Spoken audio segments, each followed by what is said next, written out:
मैं आदरणीय बहन जी तक पहुंचाने का काम करूंगा। और आदरणीय बहन जी ने मुझे ये आश्वासन दिया है कि आपकी जब सरकार बनेगी और आदरणीय बहन जी जब 5वीं बार इस प्रदेश की मुख्यमंत्री बन के आएंगी तो सबसे पहले युवाओं की समस्याओं का समाधान करने का पूरा प्रयास किया जाएगा। आजकल जो रोजगार के लिए हर कोई दर दर भटक रहा है, तो सबसे पहले उनको कहीं और भटकने की जरूरत नहीं पड़ेगी। साथियों, सोशल मीडिया के लिए जैसा मैंने कहा, तो वो आपको आपका हथियार बना के इस्तेमाल करना है। ये सरकार किसी की भी आवाज दबा सकती है, लेकिन सोशल मीडिया के माध्यम से हर कोई अपनी बात खुल के, अपने विचार खुल के रख सकता है, जिसको ये कहीं नहीं रोक सकते हैं।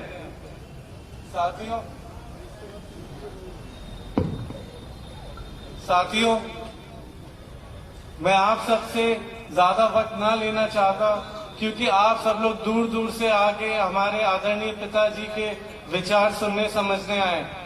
लेकिन मैं आपको इतना बताना चाहता हूँ कि मैं पहली बार आपके बीच आया हूँ, लेकिन ये आखिरी बार नहीं है। मुझे 2 बार आना पड़ेगा, 5 बार आना पड़ेगा, 10 बार आना पड़ेगा। मैं आपके बीच आऊंगा और खास तौर से आप सब युवा साथियों की दिक्कतें, समस्याओं का समाधान करने के लिए उनके साथ कंधे से कंधा मिलाकर लड़ने के लिए मैं खड़ा रहूंगा। साथियों, क्योंकि अब वक्त है आप सबको समझने का कि नल से जब पानी टपकता है तो कहां तक उसको पोंछा जाएगा। अगर नल खराब है, अगर कीचड़ होने से रोकना है तो नल को ही बदलना पड़ता है। तभी उसी तरह इस सरकार का अब वक्त आ गया है। अब आप सबको इस सरकार को दिखा देना है कि ये इनके बहकावे और झूठे वादों में नहीं आने वाली है। और इस प्रदेश की जनता, खासतौर से युवा, अब मन बना चुके हैं कि आदरणीय बहन जी को 5वीं बार इस प्रदेश का मुख्यमंत्री बना के लाने जा रहे हैं। और वो अब न किसी से डरने वाले, न दबने वाले। चाहे इस सत्ता के नशे में कोई भी आपको डराने दबाने की कोशिश करे, उसको बस आपको इतना बता देना है कि आदरणीय बहन जी आ रही हैं। खुद ब खुद वो कहीं घर में छुप के या बिल में घुस के बैठ जाएगा। इन्हीं बातों के साथ मैं आप सबसे आज्ञा लेना चाहूंगा, बट ये कहना चाहूंगा, आज जो भी बातें आप लोग मेरे आदरणीय पिताजी के विचार सुने, उनको यहाँ छोड़ के नहीं जाना है, उनको अपने साथ लेके जाना है और घर घर पहुंचाना है। और आपको अपनी ताकत बढ़ानी है और घर घर ये बता देना है कि अब आप लोग अपनी खुद की सरकार बनाने जा रहे हैं और बहन जी आ रही हैं। जय हिंद, जय भारत, जय परशुराम।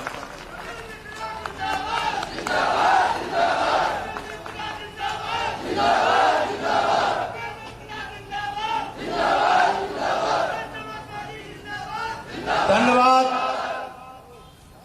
धन्यवाद साथियों। हमारे बीच में हमारे युवा नेता माननीय कपिल मिश्रा जी ने अपने जो भाषण रखे, उनमें ये साफ नजर आ रहा है कि आगे आने वाला भविष्य युवाओं का होगा। इन्हीं कड़ी में सम्मानित साथियों, मैं इस 90 ग्रामीण विधानसभा को देख रहे माननीय बहन जी से आशीर्वाद प्राप्त बड़ी हमारी बहन किरण केसरी जी को मैं आमंत्रित करूंगा कि वो आए और अपने विचार रखें। हमारी बहन किरण केसरी जी हमारे इस विधानसभा के प्रत्याशी हैं। हमारी बहन किरण केसरी जी के सम्मान में सभी साथी मेरे साथ एक नारा लगाएंगे, बहुजन समाज पार्टी जिंदाबाद, बहुजन समाज पार्टी जिंदाबाद, जिंदाबाद। किरण केसरी संघर्ष करो, किरण केसरी संघर्ष करो।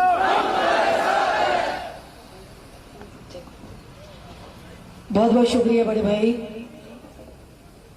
सर्वप्रथम दुनिया को दया, करुणा और शांति का संदेश देने वाले महाकारुणिक बुद्ध, शिक्षा की जोत जगाने वाले राष्ट्रपिता ज्योतिबा फूले,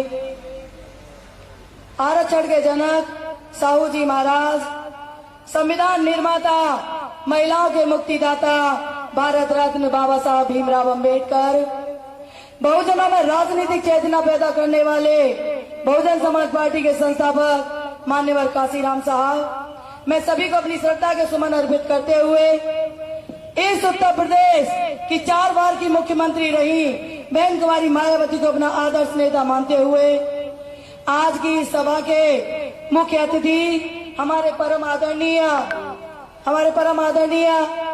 बहुजन समाज पार्टी के महासचिव परम आदरणीय मेरे पिता तुल्य श्री सतीश चंद्र मिश्रा जी, उनके साथ आए हुए उनके बेटे हमारे युवा नेता जिन्होंने अभी बड़े जोशीले आपको भाषण दिए परम आदरणीय कपिल मिश्रा जी, हमारे पिता तुल्य मुख्य सेक्टर प्रभारी बाबूजी परम आदरणीय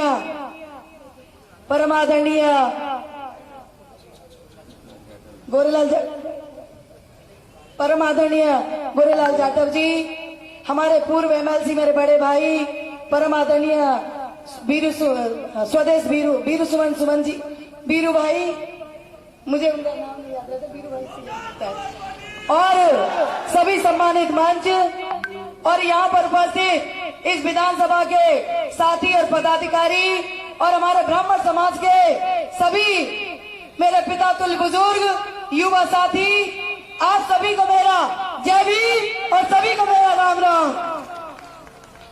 देखिए आप सभी ने 2017 से 2022 की ये बीजेपी सरकार देखी है।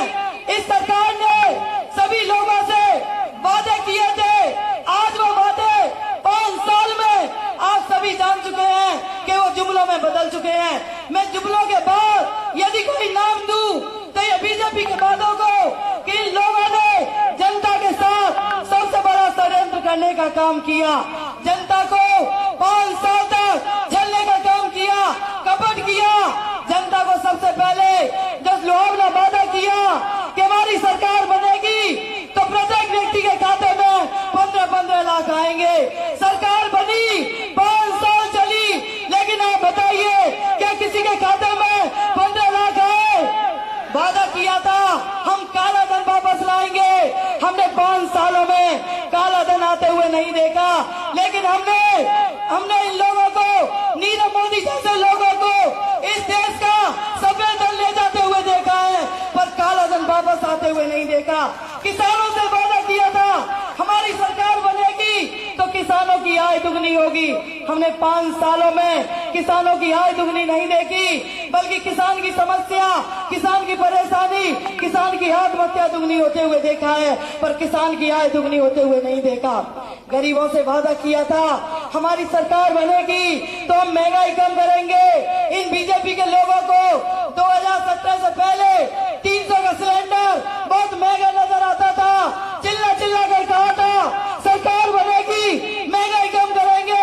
सरकार बनी, 5 साल चली और इसी सरकार ने जिसने वादा किया था महंगाई कम करने का, 5 सालों में 300 का सिलेंडर 1000 का कर दिया, 60 का सरसों का तेल 200 कर दिया, डीजल पेट्रोल 100 पार कर दिया।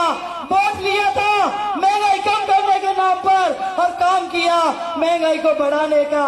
युवाओं से वादा किया था कि हम प्रत्येक वर्ष 2 करोड़ युवाओं को सरकारी नौकरी देंगे। इन्होंने नौकरी तो नहीं दी, बल्कि सैकड़ों युवाओं का हर साल रोजगार छीनने का काम किया। साथियों, मैं आपको बता दूं कि इस सरकार ने जो आपसे कहा वो कभी किया नहीं और जो किया वो कभी कहा नहीं। मोदी जी जब आए तो जोर जोर से कहते थे कि मैं इस देश का चौकीदार हूँ, देश को बिकने नहीं दूंगा। अरे वोट लिया था चौकीदार बनकर, वोट लेने के बाद देश के ठेकेदार बन गए और देश की जो सरकारी संस्थान थे एक एक करके बेच दिए। आप मुझे बताइए, चौकीदार नजर नहीं आते? अगर आपको चौकीदार देखने हैं तो जाकर देखिए ग्रामीण क्षेत्रों में मेरे किसान भाइयों को, जो मेरे किसान भाई इस बीजेपी सरकार से पहले दिन में मेहनत करते थे, मजदूरी करते थे, लेकिन वही किसान रात को एक चादर ओढ़कर चैन की नींद सो जाते थे। आज इस बीजेपी सरकार में वही किसान दिन में मेहनत करता है, मजदूरी करते हैं और वही अन्नदाता रात को एक लाठी लेकर, एक टॉर्च लेकर खेतों की चौकीदारी करने भी जाते हैं। चौकीदार तो चौकीदार नहीं बना, लेकिन मेरे देश के किसानों को चौकीदार जरूर बना दिया। साथियों, आप सभी ने 2007 से 2012 की बहन कुमारी मायावती की सरकार देखी है। यदि मैं ग्रामीण क्षेत्र की बात करूं तो ग्रामीण क्षेत्रों में खुद आप लोग ही बताते हैं कि जो ये TDS की पानी की टंकियां लगी है, बहन कुमारी मायावती के शासनकाल की लगी है। जिन पक्के रोडों पर आज हम खड़े हैं, ये बहन कुमारी मायावती के शासनकाल में बने हैं। जो पानी की, जो बिजली लगी, जो किसानों को कनेक्शन मिले, जो खंभे गड़े, जो बल्ब जले, वो भी बहन कुमारी मायावती के शासनकाल के बने। साथियों, आपको कहने की जरूरत नहीं पड़ती है, बहन कुमारी मायावती के शासनकाल का विकास खुद चट्टान की तरह ग्रामीण क्षेत्र में खड़ा है और गवाही दे रहा है। केवल विकास होता है तो बहन कुमारी मायावती के शासनकाल में होता है। साथियों, आज एक जातीय धर्म के लोग नहीं चाहते हैं कि सिर्फ बहन मायावती जी की सरकार बने, बल्कि सर्व जाति सर्व धर्म के लोग जो विकास चाहते हैं वो बहन कुमारी मायावती की सरकार चाहते हैं। जो मान सम्मान चाहते हैं वो बहन कुमारी मायावती की सरकार चाहते हैं। जो रोजगार चाहते हैं वो बहन कुमारी मायावती की सरकार चाहते हैं। तो साथियों, मैं आप सभी से हाथ जोड़कर विनती करती हूँ कि इस सरकार ने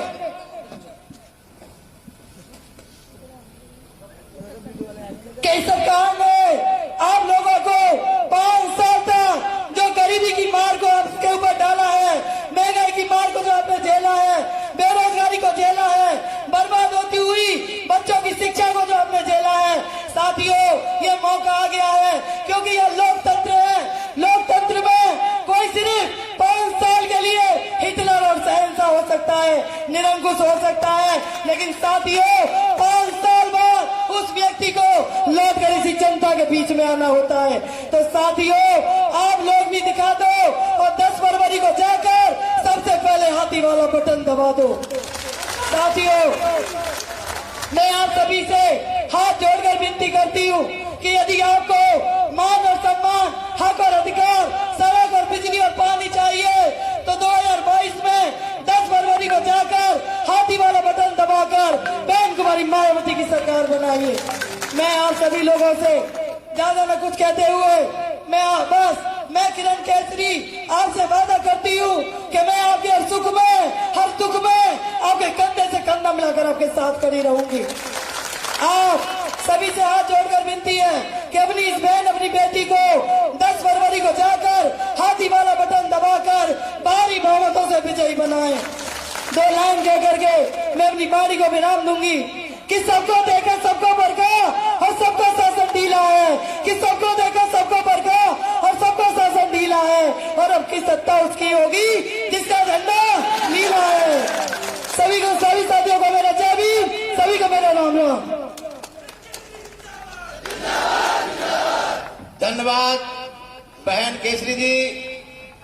मैं सभी साथियों से निवेदन करूंगा कि मेरे साथ सभी साथी नारों का साथ दें। बहुजन समाज पार्टी जिंदाबाद, जिंदाबाद। बहुजन समाज पार्टी जिंदाबाद, जिंदाबाद। PSP की क्या पहचान, PSP की क्या पहचान, जीतेगा भाई जीतेगा, हाथी वाला जीतेगा। सर्व समाज के सम्मान में, PSP मैदान में, सर्व समाज के सम्मान में, PSP मैदान में, ब्राह्मणों के सम्मान में, PSP मैदान में। PSP की क्या पहचान, नीला झंडा हाथी निशान, PSP की क्या पहचान, नीला झंडा हाथी निशान। ब्राह्मण संघ बनाएगा, हाथी लखनऊ जाएगा, ब्राह्मण संघ बनाएगा, हाथी लखनऊ जाएगा। मिश्रा जी संघर्ष करो, मिश्रा जी संघर्ष करो, बहन जी संघर्ष करो। सम्मानित साथियों, हम आप सबको जो हमें लंबे समय से इंतजार था, हमारे बीच में आज इस कार्यक्रम के मुख्य अतिथि राष्ट्रीय महासचिव सम्मानीय सांसद सतीश मिश्रा जी आ रहे हैं और हम सबको संबोधित करेंगे। मैं माननीय सांसद जी से निवेदन करूंगा कि वो आए और अपने विचार रखें। माननीय सांसद जी, सभी साथी ताली बजाकर स्वागत करें।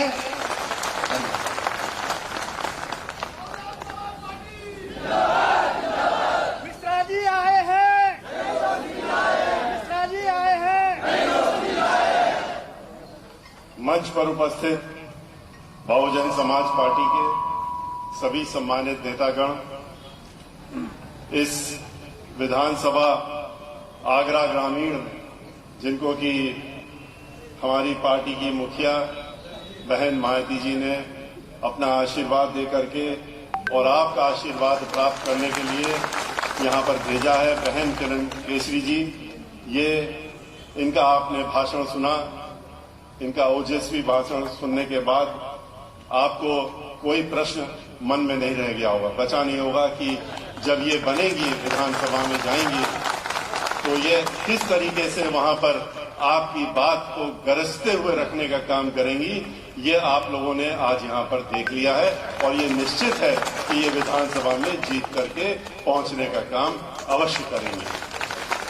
श्री संतोष आनंद जी, मुख्य सेक्टर प्रभारी, श्री राम नरेश करदम जी, मुख्य सेक्टर प्रभारी, श्री वीरू सुमन जी, एक्स MLC, जो मेरे साथ में अभी बैठे हुए थे और उन्होंने हमको आश्वस्त किया अभी कि आप इस सीट को आप अपनी झोली में, बहन मायावती जी की झोली में इसको ढूंढ के रख लीजिए। ये बहुजन समाज पार्टी की ये प्रत्याशी जो अभी आज हैं, ये अगले 10 तारीख को बहन किरण केसरी जी विधानसभा की सदस्य के रूप में अवश्य वहां पर हम लोगों को देखने को मिलेंगे। श्री जितेंद्र जीतू जी, मुख्य सेक्टर प्रभारी, श्री पंडित वीरेंद्र तिवारी जी, पंडित सुभाष शर्मा जी, पंडित राजू उपाध्याय जी, पंडित श्याम बाबू शर्मा जी, पंडित संदीप मुखरिया जी, बिल्लू शर्मा जी, लाखन सिंह जी, प्रताप सिंह जी, सर्वेश तिवारी जी, दारा सिंह जी तथा यहाँ पर आए हुए इतनी बड़ी संख्या में आप सभी हमारे साथी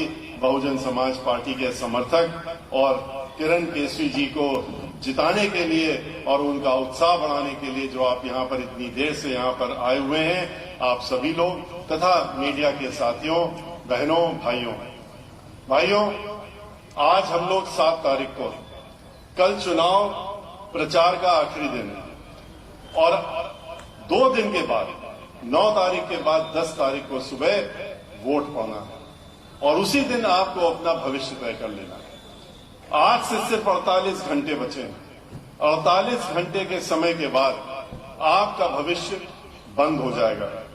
आपका बटन लगाने के बाद, बटन दबने के बाद मशीनों में आपका भविष्य तय हो चुका होगा और बंद हो चुका होगा। इसलिए ये 48 घंटे आपके लिए कितने महत्वपूर्ण हैं, ये आप खुद ही सोच सकते हैं। इन 48 घंटों में आपको अपना पूरा समय किस लिए लगाना है, ये बात बताने की अब जरूरत नहीं है। यहां पर किरण केसरी जी हम लोगों की कैंडिडेट जरूर है। इनको बहन मायावती जी ने अपना आशीर्वाद दिया है आपके बीच में चुनाव लड़ाने के लिए, ये भी ठीक है। लेकिन हम लोगों की निगाह में, बहुजन समाज पार्टी की निगाह में और हमारी निगाह में, जब आज आप यहाँ पर लोग बैठे हैं, हम लोगों की निगाह में आज आप हमारे प्रत्याशी और आप सभी हमारे प्रत्याशी के रूप में, ये तो मात्र आपके एक नुमाइंदे की तरह से वहां पर मौजूद रहेंगी और इनके नाम पे आप लोग वोट देने का काम करेंगे, लेकिन चुनने का काम आप अपने आप को करेंगे। जिस समय आपको ये बात समझ में आ जाएगी कि ये चुनाव आपका अपना चुनाव है, ये किरण केसरी जी का चुनाव नहीं है, आपका ये अपना चुनाव है। अगर आप इस चुनाव में बटन दबा करके हाथी का और चुनाव जीत गया, चुनाव जीतने का काम कर दिया आपने, तो इसमें किरण केसरी जी तो खाली कहने के लिए वहां पर होंगी, लेकिन आपकी आवाज बन करके आप सभी लोग वहां पर विधानसभा में इनके माध्यम से मौजूद हैं। इसलिए जो बातें आपके सामने अभी किरण जी ने रखी, हमारे और साथियों ने रखी, कपिल मिश्रा ने रखी, औरों ने रखी, उन सबको आपको बहुत ध्यान से समझने की जरूरत है और उनको ध्यान में रखते हुए आपको ये भी सोचने की जरूरत है कि कैसी सरकार आपको चाहिए। आपने तो 5 साल में बहन मायावती जी की सरकार देखी थी, 2007 से 12, फिर आपने 5 साल की सरकार समाजवादी पार्टी की देखी, 12 से 17, और अब आपने 5 साल की सरकार आपने भारतीय जनता पार्टी की भी देखी। भारतीय जनता पार्टी की सरकार और समाजवादी पार्टी की सरकार में बहुत अंतर नहीं है, थोड़ा बहुत अंतर है, बहुत अंतर नहीं है। अगर समाजवादी पार्टी जैसे ही सरकार बनाती है और उसका एक जग जाहिर हो जाता है कि इधर सरकार बनी, अगले ही क्षण से पूरे उत्तर प्रदेश में गुंडागर्दी, माफियागर्दी, दहशतगर्दी, डकैती, फिरौती, ये सारी चीजें शुरू हो जाती हैं, बलात्कार, ये सब शुरू हो जाता है। तो वो एक समाजवादी पार्टी का एक सिंबल है कि अगर हम सरकार में आ गए हैं तो ये सारी चीजें तो प्रदेश में होनी ही होनी है।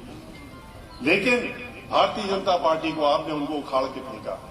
आपने सोचा कि हम भारतीय जनता पार्टी को लेके आते हैं। भारतीय जनता पार्टी को जब आप लेकर के आए तो आप पूरे इस उम्मीद से आए थे, ये सोचा था कि ये तो एक धर्म का मुखौटा ओढ़े हुए हैं और ये बड़े धर्मात्मा लोग होंगे, ये जो वादा करते हैं झूठे वादे नहीं करते होंगे, ये झूठ क्यों बोलेंगे, ये तो धर्म का चोंगा पहने हुए हैं।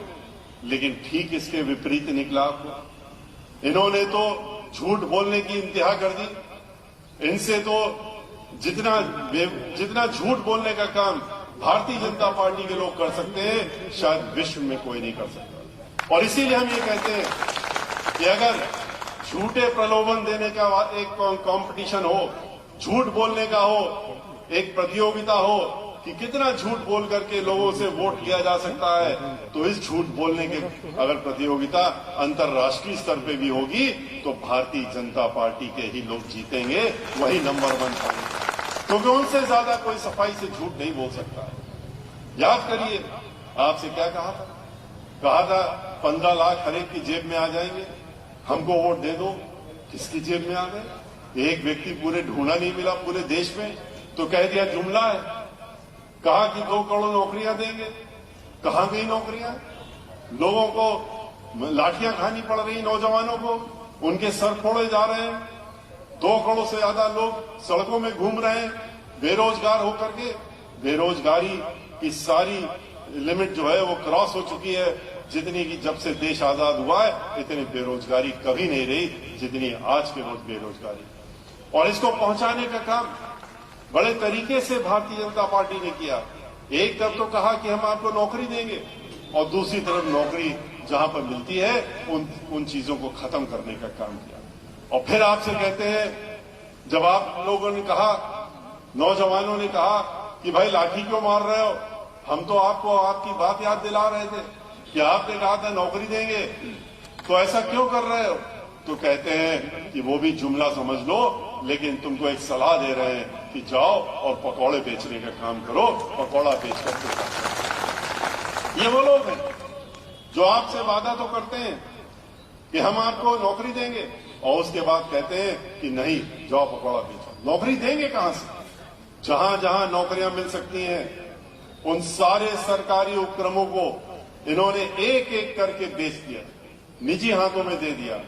आपकी अपनी संपत्ति थी, इनकी संपत्ति नहीं थी, भारतीय जनता पार्टी की संपत्ति नहीं थी वो। लेकिन इन्होंने बेच करके, चाहे तेल कंपनियां हो, चाहे बैंक हो, चाहे हवाई जहाज बनाने वाली कंपनी हो, चाहे गैस अथॉरिटी हो, इन्होंने तो एक एक करके सारे उपक्रम, और जब बचा तो रेलवे को भी बेचने का काम कर दिया, लाइफ इंश्योरेंस कॉर्पोरेशन को भी बेचने का काम कर दिया। यहीं पर तो नौकरियां निकलती थी, यहीं पर तो लाखों हर साल की नौकरियां होती थी, लेकिन वहां पर नौकरी न देनी पड़े इसलिए इन्होंने बेचने का काम किया। एक जने प्रश्न पूछ रहे थे कि आज पूरे देश में अगर देखा जाए, इस प्रदेश में ही 15 लाख नौकरियां तो इन्होंने भरी नहीं है जो खाली पड़ी हुई है, और पूरे देश में देखा जाए तो 2 करोड़ नौकरियां खाली पड़ी हुई है और नौकरियां भरी नहीं गई है। तो उनको ही भर दे अगर, तो 2 करोड़ को नौकरी मिल जाएगी। लेकिन क्यों नहीं भरी? इसके पीछे भी तो एक उद्देश्य है, इसके पीछे भी तो एक षड्यंत्र है। और षड्यंत्र ये है कि अगर नौकरी भर देंगे तो जिनको बेचना है इन संस्थानों को, वो लोग कैसे खरीदेंगे? वो क्यों खरीदेंगे? वो तो कहते हैं कि पहले इन नौकर पेशा लोगों को हटा दो यहां से और फिर हमको ये उपक्रम दे दो, जिससे कि हम अपने हिसाब से लोगों को इसमें रखने का काम करें। इस तरह से सोच करके इन्होंने, जब कुछ नहीं बचा तो बैंक बची, बैंक को भी बेचने का काम, पहले बैंक को लुटवाने का काम किया। हजारों करोड़ रुपए लुटवा दिए अपने उद्योगपतियों से, उन्हीं उद्योगपतियों से जिनके हाथों में ये सब उपक्रम बेच रहे हैं, और उसके बाद उनको विदेशों में भेज दिया और कहा कि जाओ वहां पर जाके ऐश करो और आराम करो, हम तुम्हारी देखभाल करेंगे। आज वो लोग वहां पर बैठे हुए हैं बैंकों को लूट करके, और अब उन्हीं के हाथों में बैंक भी बेच रहे हैं। पहले बैंक को कंगाल करा, फिर उसके बाद उस बैंक को सस्ते दामों में उनको बेचने की योजना बना रहे हैं सरकारी बैंकों में। आज उत्तर प्रदेश में जहां जहां सरकारी नौकरियां होती थी, चाहे वो जल निगम हो, चाहे वो पीडब्ल्यूडी हो, चाहे वो नगर निगम हो, चाहे वो नगर पालिका हो, चाहे वो ब्रिज कॉर्पोरेशन हो, चाहे इस तरह की जितनी भी संस्थानें हो, उसी में तो उत्तर प्रदेश के लोगों को नौकरियां मिलती थी। बहन मायावती जी ने अगर 23.5 लाख लोगों को अपने 5 साल में नौकरियां दी, तो उन्होंने कहां से दी थी? उन्होंने इन स्थानों पर ठेकेदारी नहीं करने दिया था, ठेकेदारी से काम नहीं चलाने दिया था। उन्होंने कहा था इन जगहों पर हम अपने लोगों को नौकरी देंगे, वो लोग नौकरी पाएंगे, और इसीलिए वहां पर नौकरी लोगों को मिल रही थी। पर इन्होंने यहां पर इन सारी संस्थानों में अब नौकरियां खत्म कर दी। वहां पर एक भी आदमी की नौकरी नहीं हो सकती। वहां पर अगर है तो ठेकेदार के हाथ में दे दिया, वो जाएगा, वो जिसको रखना चाहेगा रखेगा। आज 5,000 देगा, कल 10,000 देगा, फिर 2,000 देगा, और फिर लात मार के बाहर कर देगा, कहेगा कि हमें तुम्हें नहीं चाहिए। और इसके साथ साथ में सबसे बड़ा षड्यंत्र क्या था इनका, कि रिजर्वेशन खत्म कर दो। इस देश से रिजर्वेशन खत्म करने की जो योजना इनकी और समाजवादी पार्टी की शुरू से चली आ रही है, जिसमें ये दोनों एक साथ हो जाते हैं, इकट्ठा हो जाते हैं, जैसे दंगा फसाद कराने में दोनों इकट्ठा होते हैं, इसी तरह से रिजर्वेशन को भी खत्म करने के लिए दोनों की सोच एक साथ होती है। किस तरह से पार्लियामेंट में आपने देखा कि इन्होंने बिल फवाने का काम किया, क्योंकि रिजर्वेशन खत्म करना था।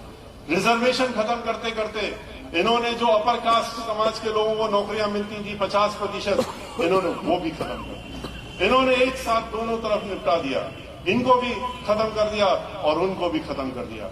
ये वो लोग हैं जो कि इस देश में बाबा साहब डॉक्टर भीमराव अंबेडकर के बनाए हुए संविधान, जिसमें कि उन्होंने सबको बराबरी का एक स्थान देने का, इज्जत से रहने का, इज्जत से जीने का उन्होंने एक संविधान में बनाने का काम किया था, उसको ही छीनने का काम ये लोग धीरे धीरे कर रहे हैं। आज पूरे प्रदेश में आपने देखा कि किसानों से क्या कहा था इन्होंने।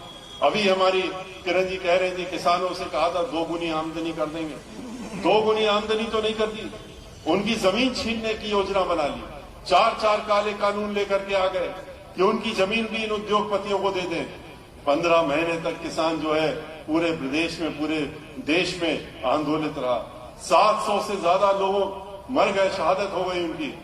इसके बाद भी ये नहीं पसीजे तो लखीमपुर में इन्होंने गाड़ी से कुचल करके मारने का काम भी किया, और उनके जिसने मरवाने का काम किया उसको मंत्री बना करके अपने साथ में आज भी रखे हुए हैं, मंत्री पद से हटा भी नहीं पाए, क्योंकि इनके शह पर ही सारा काम हुआ था। कैसे हटाते? मंत्री पद से हटाते तो मंत्री जी खुल करके मीडिया के सामने नहीं आ जाते, कहते नहीं कि हमने तो जो काम किया इनके कहने से किया।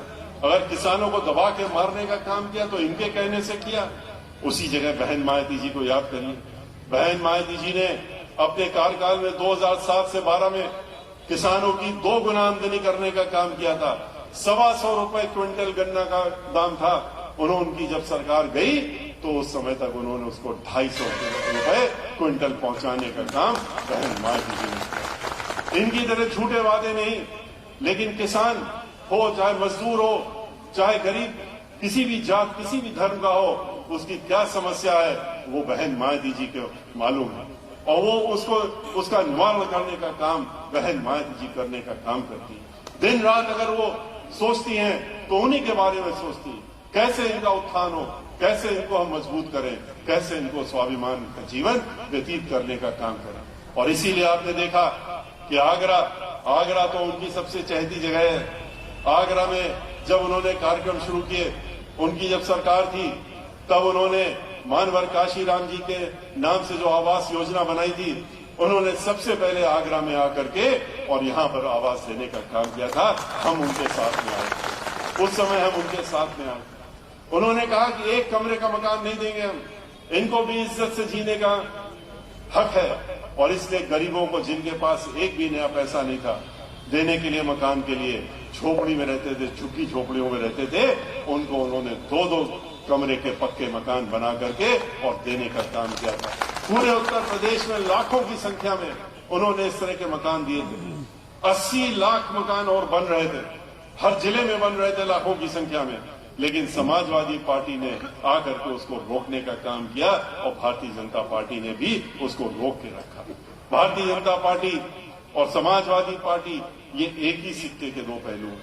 ये लोग मिल करके और एक साथ योजना बनाते हैं, कैसे दंगा कराया जाए, कैसे फसाद कराया जाए, कैसे लोगों को आपस में लड़ा करके इस प्रदेश का माहौल बिगाड़ा जाए और अपने चुनाव के लिए हम अपना उल्लू सीधा करें।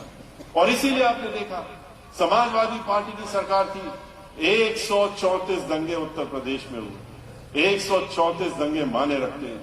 बहन मायावती जी की सरकार थी, अयोध्या का निर्णय आया, पूरे देश में एक माहौल बना जहां पर लगा कि पूरा कर्फ्यू लग गया है। लेकिन उत्तर प्रदेश में बहन मायावती जी ने कर्फ्यू तो छोड़िए, उन्होंने तो बच्चों के स्कूल भी बंद नहीं होने दिए थे, उन्होंने पूरे प्रदेश को खोल के रखा। क्योंकि कानून द्वारा कानून का राज चलाना अगर पूरे देश में किसी को आता है तो वो बहन मायावती जी हैं और कोई नहीं है। और वो तभी चला पाती हैं जबकि वो पक्ष नहीं करती। वो ये नहीं देखती हैं कि ये अपराधी तो हमारा अपना है, ये हमारी पार्टी का है, ये हमारी पार्टी का एमएलए एमपी है, इसको छोड़ दो। ऐसा नहीं करती। अगर अपनी पार्टी का भी एमपी हो, 2007 की याद करिए, 15 दिन पुरानी सरकार थी उत्तर प्रदेश में और एक हमारे मेंबर ऑफ पार्लियामेंट ने गरीबों की बस्ती में ले जाकर के बुलडोजर चला दिया था। उनको घर पे बुलाकर अपने लखनऊ के बंगले में बुला करके और वहीं से हथकड़ी लगा करके जेल में भिजवाने का काम किया था और पूरे 5 साल तक जेल में रखा। महिलाओं से क्या कहा इन्होंने? महिलाओं से वादा किया कि हम तो महिलाओं को सुरक्षा देंगे, महिलाओं के लिए हम रोजी का इंतजाम करेंगे, महिलाओं को हम पेंशन देंगे, महिलाओं को के लिए गैस का जो है दाम कम कर देंगे, उनके और जो खाने पीने की व्यवस्था होती है उसको कम कर देंगे। लेकिन क्या किया इन्होंने? कौन सी सुरक्षा दी? गैस का तो बताया ही भी आपको किसी ने कि जो 200 रुपए का सिलेंडर था उसको 1000 के ऊपर पहुंचाने का काम किया। हर चीज में महंगाई बढ़ाने का काम किया। रसोई में जहां 50 रुपए में अगर काम होता था तो उसमें अब 500 में भी नहीं काम हो सकता, इतना उन्होंने करने का काम किया। और आज के रोज महिलाओं की सुरक्षा, क्या सुरक्षा दी? इनकी खुद की सरकारी रिपोर्ट, जो एनसीआरबी की सरकारी रिपोर्ट है, वो बताती है कि हर 2 घंटे में उत्तर प्रदेश में एक महिला के साथ में दुराचार और उसके साथ में बलात्कार इस उत्तर प्रदेश में हो रहा है। हर 2 घंटे में। क्या यही हमने सुरक्षा मांगी थी? महिलाओं ने मांगी थी? वादे तो कर दिए थे इन्होंने, जैसे किसानों से किए, जैसे बेरोजगार नौयुवकों से किए, उसी तरह से महिलाओं से भी कर दिए थे। इन्होंने सबसे झूठ बोलने का काम किया। इन्होंने जो व्यापारी वर्ग था, व्यापारी वर्ग से कहा कि हम तुमको सुरक्षा देंगे। कौन सी सुरक्षा दी इन्होंने? गोरखपुर में होटल में घुस करके रात के 12 बजे एक व्यापारी की हत्या कर दी जाती है। इस तरह की सुरक्षा देने की थी। महिलाओं की सुरक्षा में आपने देखा, आपके तो बिल्कुल पड़ोस में ही हाथरस में किस तरह से एक दलित समाज की बेटी और उसके साथ में पहले बलात्कार होता है, उसके बाद जब उसकी मृत्यु हो जाती है तो उसका मृत्यु शरीर भी उसके परिवार वालों को नहीं दिया जाता है, क्योंकि मुख्यमंत्री लखनऊ में बैठ करके स्वयं देख रहे थे और बैठ करके मॉनिटर कर रहे थे कि इसमें जो अपराधी लोग हैं वो हमारे अपने हैं, उनको बचाना है और इनका शरीर, इस मृत्यु लड़की का शरीर भी उनको नहीं देना है। उसके बाद पुलिस वालों के हाथों से उसको जलवाने का काम रात के 2:30 बजे किया। ये भी सबने देखा किस तरह से हाथरस में ही रेणु शर्मा नाम की महिला, ब्राह्मण समाज की, जो एक राजनीतिक महिला थी और जिला पंचायत तो सब जगह वो अध्यक्ष के रूप में रही, उसके साथ में उसके विरोध में रह करके उससे नाराजगी थी, क्योंकि राजनीतिक नाराजगी थी, और उसको देखते हुए रखते हुए उसको जेल में भिजवाने का काम किया। फर्जी मुकदमे डाल करके उसका और उसके पूरे परिवार को जेल में भेजने का काम किया। और उसके बाद जब उसकी बेल हो गई, बेल हो जाने के बाद भी 15 दिनों तक उसको जेल से बाहर नहीं आने दिया। और 15 दिनों तक भी जेल से बाहर नहीं आने दिया। जेल से कब बाहर आने दिया? जबकि उसकी जेल के अंदर मृत्यु हो गई, तब उसके बाद उसको जेल से बाहर आने दिया। और इस तरह की ये सरकार। आपने देखा खुशी दुबे नाम की लड़की, एक दिन पहले शादी हुई थी, 16.5 साल की लड़की थी और उसके मेहंदी भी हाथ की नहीं छूटी थी, लेकिन उसको भी कह दिया ये तो माफिया है, ये तो बहुत बड़ी माफिया है। और उसको जेल में उठा के बंद कर दिया। आज 2.25 साल हो रहे हैं और उसको जेल में फर्जी कागजात तैयार करके और मुख्यमंत्री कार्यालय से सीधा उसको उसके देखरेख में उसको जेल में बंद करके रखा हुआ। ये एक ऐसी सरकार है। तो ऐसी सरकार को आपको समझने की जरूरत है। क्या आपको बहन मायावती जी की सरकार चाहिए जिसमें सब सुरक्षित थे, महिलाएं सुरक्षित थी? महिलाएं अगर घर से रात के 12 बजे भी निकलना चाहती थी तो वो हिचकती नहीं थी निकलने में, वो निकल जाती थी अपने काम से, क्योंकि उनको ये मालूम था कि हमारी तरफ कोई गलत निगाह उठा के नहीं देख सकता, क्योंकि उत्तर प्रदेश की मुखिया बहन मायावती जी, ये उसको मालूम था। आपको बहन मायावती जी की सरकार चाहिए जिसमें किसानों की आमदनी 2 गुना कर दी गई। आपको बहन मायावती जी की सरकार चाहिए जिसमें उन्होंने 23 नए जिले बना करके उत्तर प्रदेश में और उसका समग्र विकास करने का काम किया। उन्होंने 29,500 डॉक्टर अंबेडकर गांव वो पूरे प्रदेश में उनका समग्र विकास करने का काम किया। 29,500 उन्होंने प्राइमरी स्कूल बनाने का काम किया। 5,500 जूनियर हाई स्कूल बनाने का काम किया। 1 दर्जन यूनिवर्सिटी और हर जिले में नया अस्पताल बनाने का काम और मेडिकल कॉलेज बनाने का काम बहन मायावती जी ने करने का काम किया अपनी सरकार। उन्होंने अंतर्राष्ट्रीय स्तर की उन्होंने यूनिवर्सिटी बनाई। नोएडा की यूनिवर्सिटी आपको मालूम है अंतर्राष्ट्रीय स्तर की यूनिवर्सिटी। इन्होंने तो सिर्फ आकर के समाजवादी पार्टी की सरकार ने और भारतीय जनता पार्टी की सरकार ने सिर्फ जो उन्होंने नाम रखे थे नए नए शहरों के और शहर बदले थे उसको उन्होंने बदलने का काम करा। इसके अलावा कोई और काम नहीं किया। बहन मायावती जी ने इस देश का पहला एक्सप्रेसवे देने का काम किया।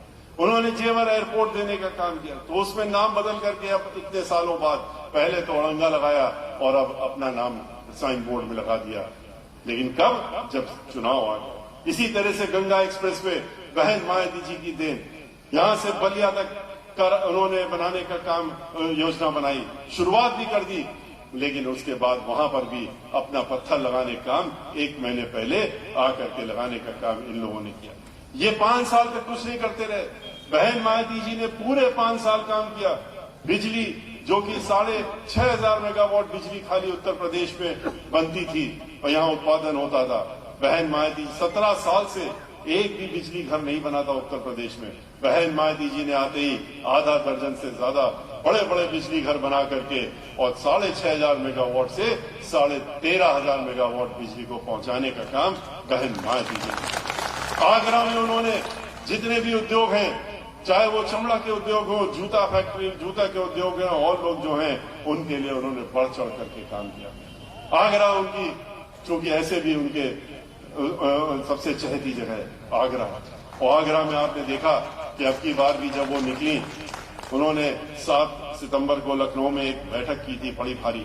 उसके बाद 9 अक्टूबर को 5 लाख से ज्यादा लोगों को उन्होंने 9 अक्टूबर में अपनी बातें कही थी, जहां पर उन्होंने कहा था कि अब की बार सरकार बनने में हमारा जो पहला काम होगा वो होगा यहाँ की बेरोजगारी को दूर करना और बेरोजगार युवकों को नौकरी दिलाने का और कानून द्वारा कानून का राज चलाने का काम। उसके बाद जब उन्होंने अपनी रैली अभी चुनाव के पहले शुरू करी तो देखा लोग पूरे प्रदेश के लोग इंतजार कर रहे थे कि कहां से शुरू करेंगी बहन मायावती जी, किस जिले से शुरू करेंगी।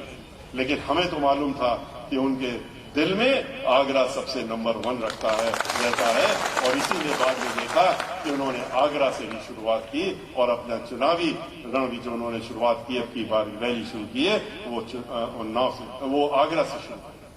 कल वो अलीगढ़ में थे, हम भी उनके साथ में अलीगढ़ में थे। हम लोग लखनऊ से अलीगढ़ गए थे। आने के बाद हमने आगरा में अपनी बैठक की थी। लेकिन आज वो बरेली में अपनी बैठक कर रही है।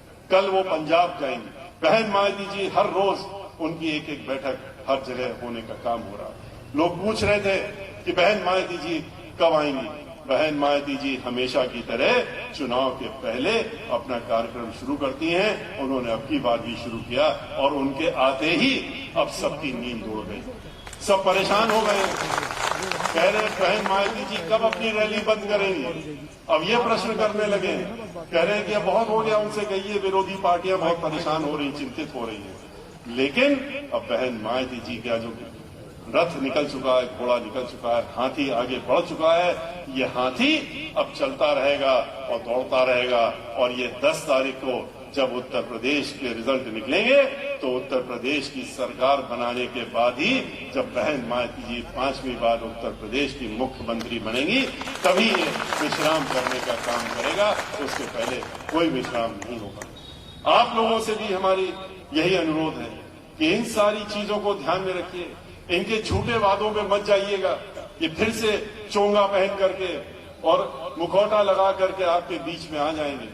पूछिएगा कि क्या किया आपने 5 साल। वैसे आपके बीच में हम नहीं आ रहे हैं, प्रदेश में कहीं जा नहीं रहे हैं। ये खाली अब टेलीविजन में बोल रहे हैं या बहुत दूर से बोल रहे हैं, बीच में लोगों के नहीं जा रहे हैं। गांव में तो बिल्कुल ही नहीं जा रहे हैं, प्रचार करने ही नहीं जा रहे हैं। इनके मेरे लोग कहते हैं कि वहां जाकर के हमको पिटना नहीं है, वहां तो हमारा इंतजार हो रहा है। वो लोग तो दोनों हाथ खोल करके बैठे हुए हैं, कह रहे कब हमारे यहाँ आओगे, हम तुम्हारा इंतजार कर रहे हैं। ये वहां जा ही नहीं रहे और न ये जाएंगे। और आपने देखा कि बहन मायावती जी ने तो अपने प्रत्याशियों को 6 महीने पहले से उतारना शुरू कर दिया, अपनी सारी टिकटें देने का काम कर दिया था। इनके यहाँ तो जब चुनाव की घोषणा हो गई तब टिकट, कल तक भी टिकट इनके बट रहे हैं, क्योंकि ये जानते हैं कि इन्होंने एक एक जगह पर 10-10 लोगों को कह रखा था कि आओ तुम्हें हम टिकट देंगे। बाद में क्या हुआ, आपस में ही जूता लात हो गई, आपस में ही मारपीट चल रही है। समाजवादी पार्टी और जो उनके गठबंधन के जितने साथी हैं वो आपस में हर जिले में लड़ाई लड़ रहे हैं। वो कह रहे हैं कि नहीं नहीं, हम ये गठबंधन नहीं मानते, इसमें तो हम कूदेंगे मैदान में। और आपके यहाँ भी इस सीट में देखा कि क्या हालत है। इस सीट में भारतीय जनता पार्टी की तो इतनी बड़ी नींद उड़ गई कि उनके समझ में ही नहीं आया कि क्या करें, क्योंकि उनके जो यहाँ के एमएलए थे उन्होंने आपके बीच में आने का तो काम छोड़िए, काम करने का काम छोड़िए। उनकी तो डबल इंजन की सरकार थी, लखनऊ में भी थी और दिल्ली में भी थी। वो तो यहाँ का पूरा चेहरा बदल सकते थे। उन्होंने क्या किया, किस तरह की सड़क है अभी हम आए आपके बीच में, किस तरह का माहौल आगरा का बना दिया इन लोगों ने, किस तरह से यहाँ पर सारी स्थिति बिगाड़ रखी है। और अब जब कुछ समझ में नहीं आया तो ये विदेश से उठा के ले आए। उत्तरांचल से हमारे मुख्यमंत्री जी उत्तरांचल के हैं, वो उत्तरांचल से आके यहाँ पर बैठे और उसी प्रकार से अब की बार जो उत्तरांचल में भेजा था जिनको, उनको लेकर के आपके बीच में लेकर के आए हैं, क्योंकि उनसे कहा है उन्होंने कि चुनाव हार जाइए, हारने के बाद हमको फिर आपको कहीं ना कहीं वापस भेज दें। और वो चुनाव हारने के ही इस बात के बीच में, क्योंकि उनको ये मालूम है कि यहाँ पर तो जमानत जब्त होने वाली है और जमानत जब्त होकर के यहाँ से फिर वापसी कहीं ना कहीं की हो जाएगी। ये आपको अच्छी तरीके से मालूम है। लेकिन इसके लिए आपको अपनी पूरी ताकत लगानी पड़ेगी। आपको सब लोगों को एक साथ एकजुट होकर के, आज सारी पार्टियों से लोग छोड़ करके और बहुजन समाज पार्टी में लोग जुट रहे हैं। भारतीय जनता पार्टी हो, कांग्रेस पार्टी हो, समाजवादी पार्टी हो, सभी पार्टियों से लोग छोड़ करके हमारे बीच में और हम लोगों के साथ में आज बहुजन समाज पार्टी में आस्था व्यक्त करते हुए हम लोगों के साथ में जोड़े। आज सुमन जी हमारे साथ में है तो सिकंदर बौद्ध भी हमारे साथ में, वो भी हमारे साथ, उनके साथी भी हमारे साथ में। तो इस तरीके से पूरे प्रदेश में आज जो है मजबूती के साथ में अगर कोई दिख रहा है तो वो अकेले बहुजन समाज पार्टी दिख रही है। मीडिया पे मत जाइएगा, मीडिया को तो उतना ही दिखेगा जितना उनके आका लोग, उनके जो मालिक लोग हैं, वो जितना उनको निर्देश मिलेगा सरकार से, केंद्र की सरकार से, जिन्होंने 500-500 करोड़ रुपया हर महीना खर्चा किया है मीडिया के ऊपर और सिर्फ विज्ञापनों के ऊपर, तो उनका जो निर्देश आएगा, उनकी तो मजबूरी है कि वो वही दिखाने का काम करेंगे। लेकिन असलियत तो अब जैसा कि कपिल मिश्रा कह रहे थे कि आजकल तो व्हाट्सएप, सोशल मीडिया, असली मीडिया तो ये हो गया है और वो असलियत दिखाने का काम पूरे प्रदेश में कर रहा है। वो दिखा रहा है कि आज बहुजन समाज पार्टी सबसे नंबर 1 की पार्टी उठ करके खड़ी हो गई है और पूरे प्रदेश में बहन मायावती जी के लिए सब लोग इंतजार कर रहे हैं कि कब 10 मार्च आए और 10 मार्च को आकर के बहन मायावती जी मुख्यमंत्री के रूप में इस प्रदेश की अपनी गद्दी संभालने का काम करें और 5वीं बार उत्तर प्रदेश की मुख्यमंत्री बने। लेकिन इसके लिए आप लोगों को अब ये 48 घंटे, जैसा मैंने शुरू में कहा था, ये बहुत ही महत्वपूर्ण है। आपको पूरी ताकत लगानी पड़ेगी और अपनी ताकत झोंकनी पड़ेगी। तन मन धन, किसी से डरने की जरूरत नहीं है, किसी से दबने की जरूरत भी नहीं है, किसी के प्रलोभन में भी आने की जरूरत नहीं है। आपको आकर के आखिरी दिनों में बहुत प्रलोभन दिए जाएंगे, तरह तरह की चीजें आपके सामने कही जाएंगी, देने के लिए 24 घंटे के लिए होंगी खाली। याद रखिएगा, अगर आप उसके प्रलोभन में या आपके साथी, आपके नातेदार, रिश्तेदार आ गए तो अगले 5 साल ही नहीं, आपको हमेशा हमेशा के लिए फिर पछताना पड़ेगा और ये दिन आपको दोबारा देखने को नहीं मिलेगा जो आपको 10 मार्च को दिखने जा रहा है। जब बहन मायावती जी सरकार बनाएंगी तो वो आपकी अपनी खुद की सरकार होगी। इसलिए आपसे अंत में हमारा फिर से अनुरोध है, और अपनी बात समाप्त करने के पहले मैं आपसे फिर से अनुरोध करूंगा कि आने वाली 10 तारीख को बहन मायावती जी ने जो आगरा में आकर के अपने उद्बोधन के बाद में अंत में कहा था, उस बात को याद करिए। उन्होंने कहा था कि आप लोग 10 तारीख को अपने घरों पर बैठ करके पूजन पाठ, खाना पीना, नाश्ता इसमें मत लगिएगा।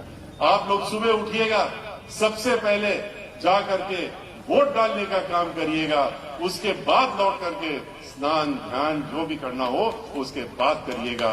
पहले वोट डालने का काम करिए और वोट डाल करके अपने प्रत्याशी को, किरण केसरी जी को जिताने का काम करने का काम। 10 तारीख को अपना हाथी का बटन बड़ी तेजी से दबाइएगा, तब तक दबाए रखिएगा जब तक कि हाथी की चिंगाड़ आपको सुनाई ना दे जाए। जो बीवी जो पैट होता है, एक बगल में स्लिप निकलती है, उसी से हाथी निकल करके जब तक आपको दिख न जाए कि वो पर्ची कट के गिर गई है और उसमें आपने हाथी का निशान देख लिया है, तब तक बटन को दबा के रखिएगा। और अगर नहीं निकले तो फिर बटन से हाथ मत उठाइएगा जब तक कि आप अधिकारी जो वहां पर मौजूद हो उसको बुला करके और दिखा न दे कि देखिए हम बटन दबाए हुए हैं और यहाँ पर वीवीपैट में अभी भी पर्ची नहीं निकली। इस बात का भी ध्यान रखिएगा और अपने साथियों को भी बताइएगा। उन लोगों को भी चौकन्ना रहना पड़ेगा, क्योंकि ये लोग हर तरीके से चुनाव जब हार चुके हैं तो ये साम दाम दंड भेद हर तरह की कोशिश करेंगे और इनकी सारी चीजों से हमको चौकन्ना रहने की जरूरत है, आपको भी चौकन्ना रहने की जरूरत है। और इसी के साथ पुनः आपसे अपील करते हुए कि 10 तारीख को इतने भारी मतों से इनको जिता करके किरण जी को भेजिए कि उत्तर प्रदेश की विधानसभा में आपकी जो उत्तर प्रदेश में जब चुनाव हो और विधानसभा में लोग इकट्ठा हो तो ये आपकी जो ग्रामीण की आगरा ग्रामीण की जो विधानसभा है इसका नाम इस बात के लिए लिया जाए कि यहाँ पर सबसे ज्यादा वोट से जीत करके कोई आया है तो आगरा ग्रामीण से जीत करके आया है। इसी के साथ मैं अपनी बात समाप्त करता हूँ, आपसे विदा लेता हूँ। जय भीम, जय भारत, जय परिवार।